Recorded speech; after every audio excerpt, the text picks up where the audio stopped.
Hey guys, ഞാൻ ഇൻസ്റ്റാഗ്രാമിൽ ഒരു സ്റ്റോറി പോസ്റ്റ് ചെയ്തിട്ടുണ്ടായിരുന്നു കഴിഞ്ഞ ദിവസം. നമ്മുടെ കോട്ടയത്തെ നേഴ്സിംഗ് വിദ്യാർത്ഥികൾ റാഗിങ്ങിൽ അവർ കാണിച്ച തോന്നിവാസം, അവരുടെ പഠനം മാത്രം തടഞ്ഞാൽ മതിയോ എന്നായിരുന്നു എൻ്റെ ചോദ്യം. അപ്പോൾ ഞാൻ പറഞ്ഞിട്ടുണ്ടായിരുന്നു, നിങ്ങൾക്ക് മനസ്സിൽ തോന്നുന്ന എന്ത് കാര്യവും ഇതിനെക്കുറിച്ച് നിങ്ങൾക്ക് എന്താണോ ആദ്യം മനസ്സിലേക്ക് തോന്നുക ആ കാര്യം വേണം നിങ്ങൾ എനിക്ക് റിപ്ലൈ ആയിട്ട് തരാനായിട്ട്. ഞാനത് വീഡിയോയിൽ ഉൾപ്പെടുത്തുന്നതായിരിക്കും എന്ന് പറഞ്ഞിട്ടുണ്ടായിരുന്നു. അതുപോലെ തന്നെ നിങ്ങളുടെ പേര്, ID കാര്യങ്ങളൊന്നും തന്നെ വെളിപ്പെടുത്തുന്നതല്ല എന്ന് പറഞ്ഞിട്ടുണ്ടായിരുന്നു. അതുകൊണ്ട് തന്നെ ധൈര്യപൂർവ്വം ഒരുപാട് പേര് നമ്മൾക്ക് ഇതിന് ആ ഒരു പോസ്റ്റിന് റിപ്ലൈ ഇട്ടിട്ടുണ്ട്. സോ നമ്മൾ ആ ഒരു റിപ്ലൈയിലേക്കാണ് നേരെ പോകുന്നത്. ഒരു സുഹൃത്ത് പറഞ്ഞിരിക്കുകയാണ്, റാഗിങ്ങിന് വിധേയമായ കുട്ടിയുടെ മാതാപിതാക്കളും ബന്ധുക്കളും ചേർന്ന് ഇവന്മാരുടെ അച്ഛൻ അമ്മ എന്ന് പറയുന്ന സാമദ്രോഹികളുടെ മുൻപിലിട്ട് നല്ല പെട കൊടുക്കുക. ഇതാണ് നല്ലത്, അല്ലാതെ ഇവന്മാരെ ഒന്നും ചെയ്യില്ല, ശിക്ഷിക്കില്ല. ഇതൊക്കെ എത്ര കണ്ടതാണ്. ശരിക്കും പറഞ്ഞാൽ അവരുടെ അച്ഛനും അമ്മയും എന്ത് ചെയ്തു എന്നുള്ള കാര്യം നമുക്ക് അവരെ കുറ്റം പറയാൻ പറ്റില്ല. എത്ര നല്ല അച്ഛനമ്മമാർക്ക് എത്ര മോശം മക്കൾ ഉണ്ടാകുന്നു. അതൊന്നും ഐ ഡോണ്ട് നോ, ഓരോരുത്തരുടെ ഓരോ അഭിപ്രായങ്ങളാണല്ലോ എല്ലാം. നേഴ്സിംഗ് പഠിത്തമൊക്കെ കഴിഞ്ഞ് ഇവനൊക്കെ എങ്ങനെ രോഗികളെ ചികിത്സിക്കും എന്ന് ചോദിച്ചിട്ടൊരു ഇമോജി ഇട്ടിട്ടുണ്ട് ഒരാൾ. അപ്പോൾ അതുപോലെ തന്നെ ആ ഇരയായ കുഞ്ഞിന് ഒരു കൗൺസിൽ കൊടുക്കൂ. പാവം ആ കുഞ്ഞ് എത്രമാത്രം അനുഭവിച്ച് കാണുന്നു ഒരു സുഹൃത്ത് പറയുന്നത് ശരിയായിട്ടുള്ളൊരു കാര്യമാണ്. അതിഭീകരം, കൊടും ഭീകരം. യെസ്, 92% മാർക്കുണ്ടായിരുന്ന എൻ്റെ മകൾക്ക് കേരളത്തിൽ അഡ്മിഷൻ കിട്ടിയില്ല.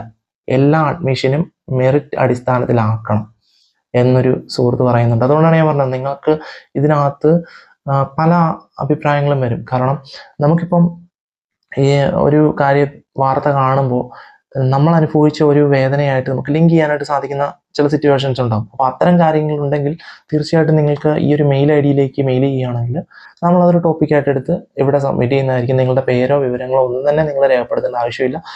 ഒരു അനോണിമസ് ആയിട്ടുള്ള ഒരു മെസ്സേജായിട്ട് തന്നെ നമ്മളതവിടെ വായിക്കുന്നതായിരിക്കും. ലോകം അറിയട്ടെ, നിങ്ങൾക്കുണ്ടാകുന്ന ബുദ്ധിമുട്ടുകളും പ്രയാസങ്ങളും ഒക്കെ തന്നെ ലോകം അറിയേണ്ടത് ആവശ്യമാണ്. മൂടി വയ്ക്കേണ്ട ആവശ്യമില്ല. ഇവർ മനുഷ്യരല്ല, ഇവരോട് ഒരിക്കലും ദയ കാണിക്കരുതെന്ന് ഒരു ഫോളോവർ പറയുന്നുണ്ട്. അതുപോലെ മറ്റൊരു സുഹൃത്തിൻ്റെ അഭിപ്രായം എന്ന് പറയുന്നത്, പഠിച്ചില്ലെങ്കിലും സംവരണത്തിൻ്റെ പേരിൽ മറ്റുള്ളവർക്ക് അർഹതപ്പെട്ട സ്ഥാനങ്ങളിൽ കയറിപ്പറ്റും, എന്നിട്ട് വിദ്യാഭ്യാസം ആവാസം നടത്തും. അതങ്ങനെ നമ്മുടെ ഭരണം, നിയമവ്യവസ്ഥ എല്ലാം നമ്മളെ വിട്ടികളാക്കിക്കൊണ്ടിരിക്കുകയാണല്ലോ. കുറ്റകൃത്യങ്ങൾക്ക് തക്ക ശിക്ഷയില്ല. ഇവരെയൊക്കെ ഒരു നിയമത്തിനും വിട്ടുകൊടുക്കാതെ പൊതുജനത്തിന് കൈമാറണം എന്ന് പറയുന്നുണ്ട്. അത് നിയമം നമുക്ക് കയ്യിലെടുക്കാനായിട്ട് അവകാശമില്ല സുഹൃത്തുക്കളെ. അതെന്താണെന്ന് വെച്ച് കഴിഞ്ഞാൽ നിയമം കയ്യിലെടുക്കുന്നത് ക്രിമിനൽസാണ്, അല്ലെങ്കിൽ പോലീസാണ്. ഇതിനെതിരെ ഇവർ കോടതിയിൽ പോകും. കോടതി ഉടൻ തന്നെ തുടർ പഠനത്തിനുള്ള അനുമതിയും നൽകും. ഇതാണ് കേരളം എന്ന് പറയുന്നുണ്ട്. വളരെ നല്ല കാര്യം എന്ന് ഒരു സുഹൃത്ത് അഭിപ്രായപ്പെടുന്നുണ്ട്. അഭിനന്ദനങ്ങൾ, വെരി ഗുഡ്. നഷ്ടപരിഹാരം നൽകണം എന്നൊരു സുഹൃത്ത് അഭിപ്രായപ്പെടുന്നു. പണ്ട് ചെയ്തതുപോലെ നെറ്റിയിലോ മുഖത്തോ ചാപ്പ് കുത്തി ഇറക്കണം, സമൂഹത്തിൽ ഇറങ്ങുമ്പോൾ കുറ്റവാളികളെന്ന് മനസ്സിലാക്കാനായിട്ട്. വളരെ നല്ലൊരു അഭിപ്രായമാണ് കേട്ടോ അത്. കുറ്റവാളികളെന്ന് തിരിച്ചറിയാനായിട്ടുള്ള ഒരു ഐഡന്റിറ്റി കൊടുക്കുന്നത് വളരെ നല്ലൊരു കാര്യം തന്നെയാണ്. ഇവരെ രാഷ്ട്രീയപരമായിട്ടുള്ള പോസ്റ്റുകൾ നമ്മൾ പഠിച്ചവർക്ക് സീറ്റ് കൊടുക്കാതെ സംവരണത്തിന്റെ പേരിൽ സീറ്റ് കൊടുത്താൽ എങ്ങനെയിരിക്കും എന്നൊരു സുഹൃത്ത് അഭിപ്രായപ്പെടുന്നുണ്ട്. ആ റാഗിങ് വീഡിയോ ഞാൻ കണ്ടു. ദൈവമേ, എന്തൊരു ക്രൂരതയാണ്. കോമ്പസ് വെച്ച് ശരീരത്തിൽ കുത്തിയിറക്കുന്നു എന്ന് പറഞ്ഞിട്ട് ഒരു കരയുന്ന ഇമോജി ഇട്ടിട്ടുണ്ട്. യെസ്, അതിർത്തിയിൽ ചാവേറാക്കി വിട്ടോളൂ എന്നൊരു സുഹൃത്തിൻ്റെ അഭിപ്രായം. അതുപോലെ നല്ല കാര്യം, സംവരണം എന്ന് പറഞ്ഞ് കണ്ട അണ്ടനും അരങ്ങോടനും സീറ്റ് കൊടുക്കുമ്പോൾ ആലോചിക്കുക. അട്ടയെ പിടിച്ച് മെത്തയിൽ കിടത്തിയിട്ട് കാര്യമില്ല, അത് പൊട്ടക്കുളം തേടി പോകും. ഇത് ഞാനിവിടെ വായിക്കേണ്ടാത്ത കാര്യമാണോ എന്ന് ചോദിച്ചാൽ അല്ല, ഇതൊരു അഭിപ്രായമാണ്, അതുകൊണ്ട് ഞാനിവിടെ വായിച്ചതാണ് കേട്ടോ.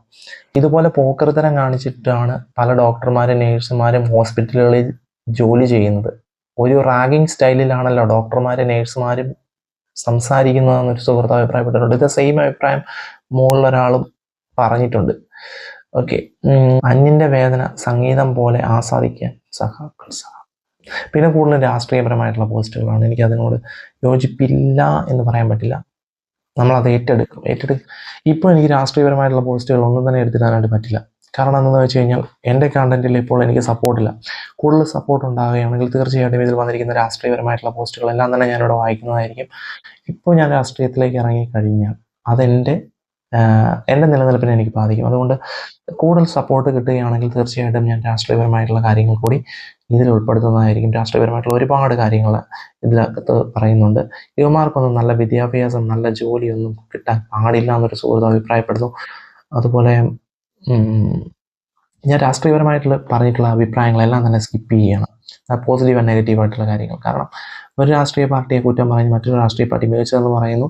അപ്പോൾ അത്തരം കാര്യങ്ങൾ ഞാനിവിടെ എടുത്തിട്ടാൽ നാളെ അത് എന്നെ എയറിലാക്കുന്നതിന് തുല്യമായിരിക്കും. അപ്പം അത് ഇപ്പം ഞാൻ എടുത്തിടാനായിട്ട് ഉദ്ദേശിക്കുന്നില്ല. പക്ഷേ ഭാവിയിൽ എനിക്ക് കട്ട സപ്പോർട്ടായിട്ട് ഏതെങ്കിലും ആൾക്കാരൊക്കെ ഉണ്ടാകുകയാണെങ്കിൽ തീർച്ചയായിട്ടും നമ്മൾ രാഷ്ട്രീയപരമായിട്ടുള്ള കാര്യങ്ങളെക്കുറിച്ച് കൂടുതലായിട്ട് ചോദ്യം ചെയ്യുന്നതായിരിക്കും. ഒരു സുഹൃത്തിൻ്റെ അനുഭവം പറഞ്ഞിരിക്കുകയാണ് കേട്ടോ ഇതിനകത്ത്. ഇത് കണ്ടപ്പോൾ എനിക്ക് എൻ്റെ +1 കാലം ഓർമ്മ വന്നു. +2കാർ എന്നെ റാഗ് ചെയ്തു. സ്കൂൾ വിട്ട് നേരെ ചേട്ടന്മാരെയും വിളിച്ചുകൊണ്ട് ഞാൻ അവന്മാരുടെ വീട്ടിൽ കയറി അവനെയൊക്കെ തല്ലി. അതിനുശേഷം +2വിലെ ഒരുത്തനും എന്നെ റാഗ് ചെയ്തിട്ടില്ല. ഗുണ്ടായിസം. യെസ്, നമുക്കിതുപോലുള്ള ടോപ്പിക്കുകളാണ് വേണ്ടത്. നിങ്ങളുടെ അഭിപ്രായങ്ങളൊക്കെയാണ് നിങ്ങളോട് ഞാൻ പറയുന്നത്, മെയിലായിട്ടൊക്കെ അയക്കാനായിട്ട് പറയുന്നത്. നിങ്ങളുടെ അഭിപ്രായങ്ങൾ, ഇപ്പം നിങ്ങൾക്കുണ്ടായ ഒരു ഇൻസിഡൻറ്റിൽ നിങ്ങളുണ്ടാക്കിയ ഒരു പ്രതികരണം, ഒരു റിയാക്ഷൻ, അതൊക്കെ നമുക്കൊരു ടോപ്പിക്കായിട്ട് തന്നെ ചെയ്യാനായിട്ട് പറ്റും. യെസ്, പുറം ലോകം അറിയട്ടെ. അത് മറ്റൊരു സുഹൃത്ത് പറയുന്നു, ഹോസ്റ്റൽ സൗകര്യമുള്ളിടത്ത് ഓരോ ഇയറിലെയും വിദ്യാർത്ഥികളെ സെപ്പറേറ്റ് ആയി മാത്രമേ താമസിപ്പിക്കാവൂ. മറ്റുള്ളവരുടെ ഹോസ്റ്റൽ മുറിയിലേക്ക് പോകുന്നത് പണിഷ്മെന്റ് കിട്ടുന്ന കുറ്റം പോലെ ആക്കുകയും വേണം. ഒരു കാരണവശാലും മറ്റു ഇയറിലെ കുട്ടികളുമായി ഹോസ്റ്റലിൽ കൂട്ടം ചേരാൻ അനുവദിക്കരുത് എന്നാണ് ഇത് നമുക്ക് സൂചന തരുന്നത്. ശരിയായിട്ടുള്ളൊരു കാര്യമാണ്. ഫസ്റ്റ് ഇയറിലെ വിദ്യാർത്ഥികൾ മാത്രം ഫസ്റ്റ് ഇയറിൽ ഒരു ബിൽഡിംഗ് അല്ലെങ്കിൽ ആ ഒരു ഏരിയയിൽ ഫസ്റ്റ് ഇയർ വിദ്യാർത്ഥികൾ മാത്രം അങ്ങനെയാണെങ്കിൽ കുറച്ചൊക്കെ മാറ്റം വരുത്താനായിട്ട് പറ്റും. കുറേയധികം മാറ്റങ്ങൾ ഇതിൽ നിന്ന് മനസ്സിലാക്കാനായിട്ട് സാധിക്കുന്നുണ്ട്. പഠനം മാത്രമല്ല, ഒരു ജോലിയും ആരും ഇവർക്ക് കൊടുക്കരുത്. അതെ, നല്ല തീരുമാനം എന്ന് പറയുന്നു. മറ്റൊരു സുഹൃത്തിൻ്റെ അഭിപ്രായം എങ്ങനെയാണ്? കുറേ അന്വേഷണം, അത് തന്നെ ഒരു പ്രഹസനമാണ്. അവസാനം കോടതി മതിയായ തെളിവില്ലാതെ അവരെ വെറുതെ വിടുന്നു. നാളെ ആ വാർത്ത കേൾക്കാൻ ജനങ്ങൾ കാത്തിരിക്കുന്നു എന്ന് പറഞ്ഞിട്ട് ഒരു ചിരിക്കുന്ന ഇമോജി ഇട്ടിട്ടുണ്ട്. അത് നമുക്ക് അറിയില്ല. മറ്റൊരു സുഹൃത്തിൻ്റെ അഭിപ്രായം എങ്ങനെയാണ്? ഇപ്പോൾ ഫസ്റ്റ് ഇയർ പഠിക്കുന്ന എല്ലാ കുട്ടികളെയും ഹെൽത്ത് ഡിപ്പാർട്ട്മെന്റ് ചെക്കപ്പ് ചെയ്യണം. ഒരാൾ പറയുന്നു അത് ശരി, അത്രയേ ഉള്ളൂ, ആ കുഞ്ഞനുഭവിച്ച വേദന അത് അവന്മാരും അനുഭവിക്കണം എന്ന് പറയുന്നു. കഴപ്പങ്ങ് തീർന്നു എന്ന് പറയുന്ന ഒരു സുഹൃത്തുണ്ട്. അതുപോലെ തന്നെ മറ്റൊരു സുഹൃത്ത് പറയുന്നത് അവന്മാർ പഠിച്ചിറങ്ങിയാലും സമൂഹത്തിന് ഒരു ഉപകാരം ഉണ്ടായില്ല എന്ന് പറയുന്നു. അതുപോലെ തന്നെ കോളേജ് അധികാരികളെ പ്രതികളാക്കി കേസെടുക്കണമെന്ന് മറ്റൊരു സുഹൃത്തിൻ്റെ അഭിപ്രായം. എന്തുകൊണ്ടാണ് നേഴ്സിംഗ്, മെഡിക്കൽ, എഞ്ചിനീയറിംഗ് കോളേജുകളിൽ ഈ റാഗിങ് ഇത്ര കൂടുതലാകുന്നതെന്നൊരു ക്വസ്റ്റ്യൻ ഒരു സുഹൃത്ത് ചോദിക്കുന്നു. ഇവന്മാരുടെ മുഖം മറച്ചുകൊണ്ട് പോകുന്നത് എന്തിനാണ്? ഇവരുടെ തുണി ഒരിച്ചുകൊണ്ട് പോകണമായിരുന്നു എന്ന് മറ്റൊരു സുഹൃത്തിൻ്റെ അഭിപ്രായം. മറ്റൊരു സുഹൃത്തിൻ്റെ അഭിപ്രായം എങ്ങനെയാണ്? അവന്മാർ ഇത്രയും പഠിച്ചാൽ മതി, ഇനി ഒരിടത്തും ഒരു കോഴ്സിലും ഇവന്മാർ പഠിക്കാൻ ഇടയാകരുതെന്നുള്ള ഒരു അഭിപ്രായം ഒരു സുഹൃത്ത് മുന്നോട്ട് വയ്ക്കുന്നുണ്ട്. മറ്റൊരു സുഹൃത്തിൻ്റെ ശക്തമായിട്ടുള്ള ഒരു അഭിപ്രായം എങ്ങനെയാണ്? തുടർ പഠനം നിർത്തിയാൽ മാത്രം പോരാ, ആ കുട്ടി അനുഭവിച്ച വേദന കൂടി ഈ ക്രിമിനലുകൾ അറിയണം. ഇപ്പോൾ എടുത്ത ഈ തീരുമാനം തന്നെ നടപ്പിലാക്കണം. കാരണം മക്കൾ ഉള്ള ഓരോ രക്ഷിതാക്കളും തൻ്റെ മക്കളെ പഠിക്കാൻ വിട്ടിട്ട് എന്ത് മനസ്സമാധാനത്തോടു കൂടിയാണ് സ്വന്തം വീട്ടിലിരിക്കാൻ കഴിയുക എന്നൊരു കമൻറ്റ് അല്ലെങ്കിൽ ഒരു റിപ്ലൈ ആണ് ഈ വ്യക്തി പറയുന്നത്. ശരിയാണ്. വധശ്രമത്തിന് കേസെടുത്ത് അകത്തിടണം ക്രിമിനൽസ്. തുടർ പഠനം തുടരാൻ അർഹതയില്ല എന്ന് കണ്ടെത്താൻ ഒന്നും അവർ അർഹരല്ല. ഇന്ത്യയുടെ ഇത് കുറേ ഉണ്ട്, വായിച്ചു തീരത്തില്ലെന്ന് എനിക്ക് തോന്നുന്നു. മറ്റൊരു സുഹൃത്തിൻ്റെ ശക്തമായുള്ള അഭിപ്രായം കൂടി ഞാനിവിടെ അറിയിക്കുകയാണ്. ഇതിനെല്ലാം കഠിനമായ ശിക്ഷ കൊടുത്താൽ മാത്രമേ മറ്റുള്ള കുട്ടികൾക്കും കൂടി പേടിയുണ്ടാവുകയുള്ളൂ. എല്ലാ വിദ്യാഭ്യാസ സ്ഥാപനങ്ങളിലും ഇങ്ങനെയെല്ലാം സംഭവിക്കുന്നുണ്ടോ എന്ന് അന്വേഷണം നടത്തണം. അത് ശരിയാണ്. തുടർ പഠനമാണ് ചർച്ച. കഷ്ടം. ഈ ക്രിമിനലുകൾ പുറത്തു വരണമോ വേണ്ടയോ എന്നതിനെക്കുറിച്ച് അല്ലേ ആലോചിക്കേണ്ടത്. രോഗികളെ പരിചരിക്കാൻ മനുഷ്യരെയാണ് ആവശ്യം. അതിനുള്ള മനസ്സും ആ ജോലിയോടുള്ള ഇഷ്ടവും വേണം. അല്ലാതെ ഒരു ജീവനും കടിച്ചു കീറുന്ന മൃഗങ്ങളെ അല്ല വേണ്ടത് എന്ന് ഒരു സുഹൃത്ത് അഭിപ്രായപ്പെടുന്നു. കോളേജ് പ്രിൻസിപ്പാളിനെതിരെ കേസെടുക്കണമെന്നൊരു അഭിപ്രായമുണ്ട്. അത് തന്നെ ഒരു കോട്ടയംകാർ ക്രൂര മൈൻഡുള്ളവരാണ്, ഒരിക്കലും അല്ല. കലാലയ രാഷ്ട്രീയം ആദ്യം നിർത്തണം. ഒരു കോളേജിലും റാഗിംഗ് ഇനി ഉണ്ടാവാൻ പാടില്ല. അങ്ങനെ സംഭവിച്ചാൽ കോളേജിലെ ഉത്തരവാദിത്തപ്പെട്ടവരുടെ പേരിൽ കർശന നടപടി ഉണ്ടാകണം എന്നൊരു സുഹൃത്ത് അഭിപ്രായപ്പെടുന്നുണ്ട്. പ്രിൻസിപ്പാളിനെയും വാർഡനെയും ഒന്നാം പ്രതിയാക്കണം എന്നുള്ള അഭിപ്രായം ഇനിയുണ്ട്. അതുപോലെ തന്നെ ഇതിനൊക്കെ കാരണം ഇപ്പോഴത്തെ സിനിമകളാണെന്ന് പറയുന്ന ഒരു സുഹൃത്തുണ്ട്. അത് വ്യത്യസ്തമായിട്ടുള്ളൊരു അഭിപ്രായമാണ്. ഒന്നേ ഞാനത് കണ്ടുള്ളൂ. എന്തിനാണ് മുഖം പൊത്തിയിരിക്കുന്നത് സാഡിസ്റ്റുകൾ എന്ന് ചോദിക്കുന്നു. ഇന്ത്യൻ നിയമവ്യവസ്ഥകൾക്ക് പൊളിച്ചു തള്ളേണ്ട കാലം എത്രയോ കഴിഞ്ഞു എന്ന് പറയുന്നു. ആ കുട്ടി അനുഭവിച്ച ഇരട്ടി ആ കുട്ടിയുടെ കൺമുമ്പിൽ വെച്ച് തന്നെ ചെയ്ത് ഈ കുട്ടികളെ ശിക്ഷിക്കണമെന്നുള്ള ഒരു അഭിപ്രായം വരുന്നുണ്ട്. അതുപോലെ തന്നെ 50 വർഷം പരോളില്ലാത്ത ശിക്ഷ വേണം കൊടുക്കാനായിട്ടുള്ള ഒരു അഭിപ്രായം വരുന്നു. മറ്റൊരാളുടെ അഭിപ്രായം എങ്ങനെയാണ്? ഈ റാഗിംഗ് നടത്താനായി മാത്രം കോളേജിൽ പോകുന്ന പോത്ത് ചെക്കന്മാരെ ഒരിക്കലും ജയിലിൽ നിന്ന് ഇറക്കരുത്. അതുകൊള്ളാം. 100% ലിറ്ററസി റേറ്റ് കേരള. ഇംഗ്ലീഷ്. ആരാണ് ഇവരെയൊക്കെ നേഴ്സിങ്ങിന് വിട്ടതെന്ന് ചോദിക്കുന്നത്. സർക്കാരിൽ ഒരു വിശ്വാസം ഇല്ല എന്നൊരു സുഹൃത്തിൻ്റെ അഭിപ്രായം. അതുപോലെ തന്നെ മറ്റൊരു സുഹൃത്തിൻ്റെ അഭിപ്രായമാണ് ഈ 5 സൈക്കോൾ ആതുര ശുശ്രൂഷ രംഗത്ത് ഇനി ഉണ്ടാവരുതേ എന്നുള്ള ഒരു പ്രാർത്ഥന. അതുപോലെ തന്നെ വേഗം മന്ത്രിമാരാക്കൂ ഈ രാക്ഷസന്മാരെ എന്ന് പറയുന്നു. ഇവറ്റകളെ കാണുമ്പോൾ അറപ്പ് തോന്നുന്നു. നമ്മുടെ മഹത്തായ നീതിന്യായ വ്യവസ്ഥ കാരണം ഇനിയും ഇതുപോലെ എത്ര എണ്ണത്തെ കാണേണ്ടി വരും എന്നൊരു സുഹൃത്തിൻ്റെ അഭിപ്രായം.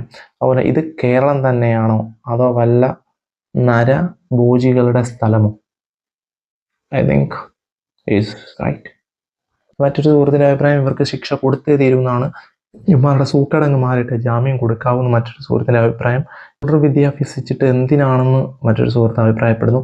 തടയണം, മേലിൽ എല്ലാവർക്കും ഇതൊരു പാഠമാകണം എന്ന് മറ്റൊരു സുഹൃത്തിൻ്റെ അഭിപ്രായം.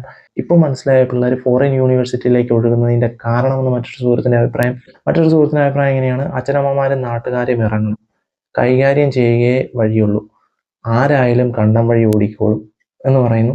ഇവന്മാർ ഒക്കെ പഠിച്ചിറങ്ങിയാൽ എന്താവും? അഹങ്കാരം ഇനി ഇങ്ങനെ ഒരു ക്രൂരത ഒരു കുട്ടിക്കും അനുഭവിക്കാൻ ഇടവരാതിരിക്കട്ടെ എന്ന് മറ്റൊരാൾ അഭിപ്രായപ്പെടുന്നു. മറ്റൊരാളുടെ അഭിപ്രായം എങ്ങനെയാണ്? ഒരു കുളത്തിൽ ചത്തു കിടക്കുന്ന മീൻ ഉണ്ടെങ്കിൽ ആ മീനിനെ എടുത്ത് കളയുക, അല്ലെങ്കിൽ മറ്റു മീനുകൾക്കും അത് ബാധിക്കും. നൈസ്. പിന്നെ അതുപോലെ തന്നെ നല്ല തീരുമാനം, ഈ സമൂഹത്തിൽ ഇവന്മാരെ വേണ്ട എന്നുള്ളൊരു അഭിപ്രായം കൂടി ഒരു ആൾ മുന്നോട്ട് വയ്ക്കുന്നു. നല്ല തീരുമാനം എന്ന് മറ്റൊരാളുടെ അഭിപ്രായം. അതുപോലെ തന്നെ ഈ 5 പേരെയും അതാത് സ്ഥലത്തുള്ളവർ ശ്രദ്ധിക്കുക എന്നുകൂടി ഒരഭിപ്രായം വരുന്നു. അതുപോലെ തന്നെ എല്ലാ ന്യൂസ് ക്ലിപ്പുകളിലും ഇവന്മാരുടെ ഫോട്ടോ കാണിക്കണം എന്നുള്ളൊരു അഭിപ്രായം മുന്നോട്ട് വരുന്നു. അതുപോലെ തന്നെ ഇവർക്ക് പാർട്ടി ബന്ധം പിന്തുണകളുണ്ടോ എന്നത് ബാക്കി നടപടികളാണ്. കണ്ണിൽ പൊടിയിടാനാണ് ന്യൂസുകളെല്ലാം ശ്രമിക്കുന്നത്.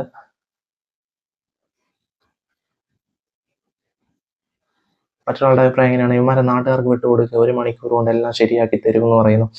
അതുപോലെ തന്നെ മാതൃകയാകട്ടെ, ഇത്തരം നീചന്മാർക്ക് ഒരു മുന്നറിയിപ്പും കൂടിയാകട്ടെ എന്ന് പറയുന്നു. മറ്റൊരാളുടെ അഭിപ്രായം എങ്ങനെയാണ്? ഇവന്മാരൊക്കെ പഠിച്ചിട്ട് എന്താ കാര്യം, പാവം രോഗികളെ കൊല്ലാനാണോ എന്ന് ചോദിക്കുന്നു. കോയമ്പത്തൂർ ഭാഗത്തുള്ള കോളേജുകളിൽ ഫസ്റ്റ് ഇയറിന് മാത്രമാണ് ഹോസ്റ്റൽ ഫെസിലിറ്റി ഉള്ളത്. സെക്കൻഡ് ഇയർ തൊട്ട് പുറത്ത് റൂം എടുക്കണം. അങ്ങനെ ചെയ്താൽ തന്നെ പകുതി പ്രശ്നങ്ങൾ ഒഴിവാകില്ലേ? ശരിയാണ്, പകുതി പ്രശ്നങ്ങളല്ല, 3/4 പ്രശ്നങ്ങൾ ഒഴിവാകും. ഇവനൊക്കെ എന്തിനാണ് കണ്ണും പൊത്തിപ്പോകുന്നത്? വിഷവിത്തുകൾ എന്ന് പറയുന്നു. മറ്റൊരാളുടെ അഭിപ്രായം എങ്ങനെയാണ്? പ്രിൻസിപ്പാൾ, അധ്യാപകർ, വാർഡൻ ഇവർക്ക് ശിക്ഷ കൊടുക്കില്ലേ? ഹോസ്റ്റൽ റാഗിങ്ങിനുള്ള സ്ഥലമാണോ? ഈ വകകൾക്ക് ശമ്പളം കൊടുക്കുന്നത് ജനങ്ങളുടെ നികുതി പണത്തിൽ നിന്നല്ലേ? ഫുൾ ക്വസ്റ്റ്യൻസ് ആണ്. ആ പയ്യൻ എങ്ങനെ വേദന അനുഭവിച്ചിട്ടുണ്ടാകും? അതുപോലെ തന്നെ ഇവരെയും ചെയ്യണമെന്ന് മറ്റൊരു അഭിപ്രായം. പ്രിൻസിപ്പാൾ ശരിയല്ല എന്നുള്ളൊരു അഭിപ്രായമുണ്ട്. മറ്റൊരാൾ ചോദിക്കുകയാണ്, ഇതുവരെ ഇവരുടെ വീട്ടുകാരൊന്നും വന്നില്ലേ, ആരെയും കാണുന്നില്ലല്ലോ, പേടിച്ചിട്ട് സ്ഥലം വിട്ടോ പോലും എന്ന് ചോദിക്കുന്നുണ്ട്. ഇദ്ദേഹത്തിൻ്റെ ഈ ഒരു അഭിപ്രായം വായിക്കുമ്പോൾ ശരിക്കും പറഞ്ഞാൽ എനിക്ക് തോന്നുന്നു ഇവർ ചെയ്യുന്ന കുറ്റത്തിന് ഇവരുടെ വീട്ടുകാർ കൂടി അനുഭവിക്കേണ്ടി വരുന്ന ഒരു സിറ്റുവേഷൻ. ഒരു വ്യക്തി ചെയ്യുന്ന കുറ്റത്തിന് അവരുടെ വീട്ടുകാർ കൂടി മാനസികമായിട്ട് ബുദ്ധിമുട്ട് അനുഭവിക്കേണ്ട ഒരു സിറ്റുവേഷൻ, അതാണ് ഇവിടെ വരുന്നത്. നല്ല തീരുമാനം, ഒരുപാട് പേര് നല്ല തീരുമാനം പറഞ്ഞിട്ടുണ്ട്. മറ്റൊരു സുഹൃത്ത് പറയുന്നു ഇവനെയൊക്കെ ഉടനെ തൂക്കി കൊല്ലുക എന്ന് പറയുന്നുണ്ട്. അലവലാദികൾ. ഞാൻ പറഞ്ഞല്ല, ഇവിടെ ഒരാൾ പറഞ്ഞാണ് കേട്ടോ. പിന്നെ ഇതിനകത്ത് കുറേ രാഷ്ട്രീയമായിട്ടുള്ള കാര്യങ്ങൾ. എല്ലാവർക്കും നല്ല തലവേദന ഉണ്ടാ? എല്ലാവർക്കും നല്ല തലവേദന ഉണ്ടെന്ന് തോന്നുന്നു, കണ്ണും പൊത്തിപ്പോകുന്ന. അപ്പം കുറേ അഭിപ്രായങ്ങൾ വായിച്ചു. അതാണ് നമ്മുടെ ഷോ ഇപ്പോൾ ഇവിടെ വൈൻഡപ്പ് ചെയ്യാണ്. Thank you so much for your replies. നമ്മൾ പ്രതീക്ഷയിലും കൂടുതൽ റിയാക്ഷൻസുകൾ നിങ്ങളുടെ ഭാഗത്തു നിന്നുണ്ടായിട്ടുണ്ട്. അപ്പോൾ അതിൽ ഞാൻ ഒരുപാട് സന്തോഷിക്കുന്നു. ഒരുപാട് റിപ്ലൈകൾ വായിക്കാനായിട്ടുണ്ട്. അപ്പോൾ അത് വായിച്ച് തീരാനാകുമ്പോഴത്തേനും നമുക്ക് ഈ ടോപ്പിക് അങ്ങ് നീണ്ടുപോകും. എല്ലാവരും തന്നെ ഈ ഒരു മെയിൽ ഐ ഡിയിലേക്ക് ഇപ്പോൾ നിങ്ങളൊരു ന്യൂസ് കാണുമ്പോൾ നിങ്ങളുമായിട്ട് റിലേറ്റഡ് ആയിട്ടുള്ള എന്തെങ്കിലും കാര്യങ്ങൾ നിങ്ങളുടെ ജീവിതത്തിൽ സംഭവിച്ചിട്ടുള്ള, നിങ്ങളുടെ ഒരു ദിവസത്തിൽ നിങ്ങൾക്കുണ്ടാകുന്ന ബുദ്ധിമുട്ടുകൾ, അല്ലെങ്കിൽ നിങ്ങൾക്ക് സമൂഹത്തിൽ നിന്നുണ്ടാകുന്ന വിഷമങ്ങൾ ഒക്കെ തന്നെ നിങ്ങൾക്ക് ഇവിടെ ഈ ഒരു മെയിൽ ഐ ഡിയിലേക്ക് എനിക്ക് ഷെയർ ചെയ്ത് തരാവുന്നതാണ്.